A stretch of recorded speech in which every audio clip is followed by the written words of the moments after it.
కల్వకుంట్ల అధ్యక్ష,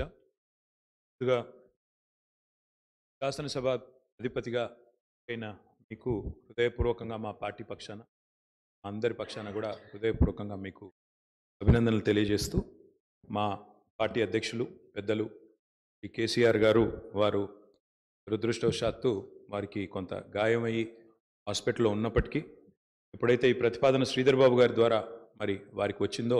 వెంటనే ఒక క్షణం కూడా సంకోచించకుండా, రెండో ఆలోచన లేకుండా తప్పకుండా సహకరించవలసిందే అని చెప్పి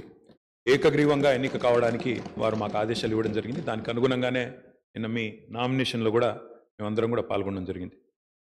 అధ్యక్ష, మీతో వ్యక్తిగతమైన అనుబంధం కూడా నాకు చాలా ఉంది. మీరు 2009 శాసనసభకు ఎన్నికైన నాడు నేను కూడా మీతో పాటు సహచర శాసనసభ్యుడిగా ఉన్నాను. ఆనాడు తెలంగాణ ఉద్యమంలో కూడా మీరు మీ వంతు పాత్ర పోషించినారు. 2012 నుంచి 14 దాకా మీరు మంత్రిగా, ముఖ్యంగా మా శాఖకు మంత్రిగా, హ్యాండ్లూమ్స్ అండ్ టెక్స్టైల్స్ డిపార్ట్మెంట్కి మంత్రిగా మీరు పనిచేసిన క్రమంలో ఆనాడు ఒక సందర్భంలో నేను మీ దగ్గరకు వచ్చి,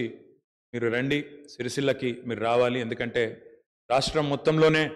టెక్స్టైల్ అంటే సిరిసిల్ల కాబట్టి మీరు తప్పకుండా రావాలి అంటే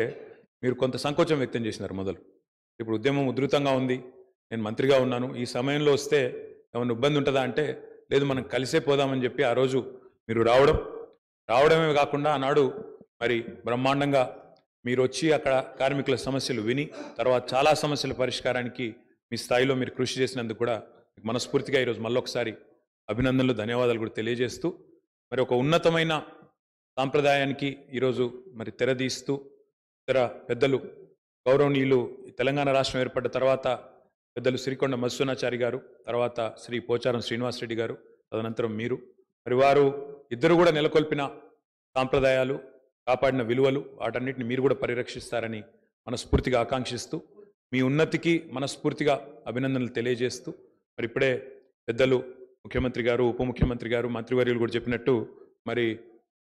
ఈ సభ అందరి సభ, ఈ సభలో ఉండే ప్రతి సభ్యుడి యొక్క గౌరవాన్ని, ప్రతి సభ్యుడి యొక్క హక్కులను,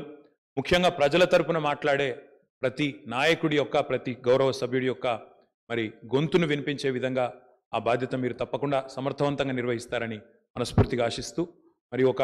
సామాన్య ఎంపీటీసీ పదవి నుంచి ఈరోజు శాసనసభ స్పీకర్గా ఎదిగిన మీ జీవితం ఏదైతే ఉందో, రాజకీయ ప్రస్థానం ఏదైతే ఉందో, ఇది చాలామందికి తప్పకుండా స్ఫూర్తిదాయకంగా ఉంటుందని చెప్పి మనసారా ఆకాంక్షిస్తూ, మీ బాధ్యతలో మీరు 100% విజయవంతం సాధించాలని మా పార్టీ తరఫున కూడా కోరుకుంటూ మళ్ళొకసారి మీకు అభినందనలు అధ్యక్ష. Thank you.